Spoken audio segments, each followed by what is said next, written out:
Home was this northeastern knot of Queens, in the town, if you could call it a town, of Flushing. Northern Boulevard was our main commercial thoroughfare, and two family-attached houses crowded its side streets. They say the neighborhood once contained a hearty swath of the American population, but when I landed here as an infant, Flushing was starting to give way to the Koreans. By the time I graduated from college in 2000, Northern looked like this: Taedong River Fish Market, named after the East River of Pyongyang. Joseon Dynasty Auto Body, run by the father of a girl from my BC Calc class. Kumgang Mountain Dry Cleaning, owned by my uncle's accountant's cousin on his mother's side. This was my America. All Korean, all the time. Flushing. The irony was that none of its residents could pronounce the name of their adopted hometown. The Korean language lacks certain English consonants and clusters. The letter F was assimilated to an H or a P. The adults at church would go who before they could form the word, as if cooling it off their tongue. My uncle and aunt's rendition, poo rushing. It could have been poetry. Home was 718 Gate Street, Unit 1.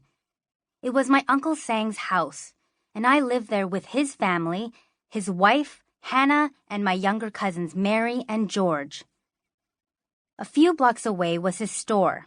It was a modest-sized grocery carrying a mix of American and Korean products, along with the usual emergency supplies, flashlights and batteries, candles and condoms. From Northern, you could spot our green awning bearing 4 white letters in all caps, F-O-O-D. Below it were large wooden tables stacked with pyramids of fruit. One day in late summer, I was crouched in one of the aisles, turning cans of beans face out and flush with the lip of the shelf. I heard someone say in Korean, "Jaina, I heard about Lowood. What a shame." It was Mrs. Pei, the wife of the pastor of our church. I stood and ducked my head into a bow. At 5'7", I towered over most of the women of Flushing. Her words were like salt sprinkled on the sting of being the only one in my graduating class still bagging groceries and restocking merchandise. The economy, with the exception of the tech industry, was, for the most part, still booming. I'd had a job with Lowood Capital Partners lined up since my senior year last fall, never anticipating that in the months that followed, here's what would happen. The company would be heavily leveraged in .com investments, the CEO would resign after accusations of insider trading, and the interim CEO would issue a hiring freeze. My job offer had been rescinded. Mrs. Bay went on about how her daughter Jessica worked such long hours at Bear Stearns, yet still would wash the rice and do the laundry and help her little sister with her homework after she got home. How Mrs. Bay felt undeserving of such a devoted daughter. What Mrs. Bay didn't know was that Jessica, the PK, pastor's kid, had cut class every Thursday our senior year of high school to shoot pool at Amsterdam Billiards in the city. "I'll tell our Jessica to help you," Mrs. Bay said, staring back with the usual curious expression she seemed to reserve for me.